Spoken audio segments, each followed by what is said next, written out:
Hello guys, welcome to my channel Nisha talks. ఈరోజు ఈ వీడియోలో నేను గుమగుమలాడే గుత్తి వంకాయ కూర ఎలా ప్రిపేర్ చేయాలో చూపించబోతున్నాను.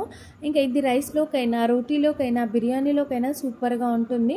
ముందుగా ఒక బౌల్లోకి వాటర్ తీసుకొని అందులో ఉప్పు యాడ్ చేసి ఈ వంకాయలు అయితే వేసుకోవాలి. ఇలా 2 స్లిట్స్ ఇచ్చి మధ్యలో అయితే విరుస్తూ వేసుకోవాలి, లేకపోతే లోపల కూడా పురుగులు ఉంటాయన్నమాట.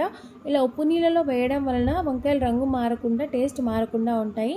ఆ తర్వాత ఒక మిక్సీ జార్ తీసుకొని అందులో కొబ్బరి, వెల్లుల్లి, ధనియాల పొడి, కారం పొడి, ఉప్పు, ఆనియన్స్, టమాటోస్, వేయించిన జీలకర్ర, మెంతులు, పసుపు, ఉప్పు అన్నీ వేసుకొని ఇలా మెత్తగా పేస్ట్ చేసుకోవాలి. ఆ తర్వాత ఒక కడాయి పెట్టుకొని అందులో పోపు దినుసులు వేసుకొని, ఆనియన్స్ వేసుకొని, కరివేపాకు వేసుకొని ఇలా వంకాయలకి స్టఫ్ మధ్యలో పెట్టుకొని వేసుకొని సిమ్లో అయితే కుక్ చేసుకోవాలి ఒక 5 నిమిషాల పాటు. ఆ తర్వాత మిగిలిన స్టఫ్ మొత్తం వేసేసి నూనె పైకి తేలేదాకా బాగా వేయించుకోవాలన్నమాట.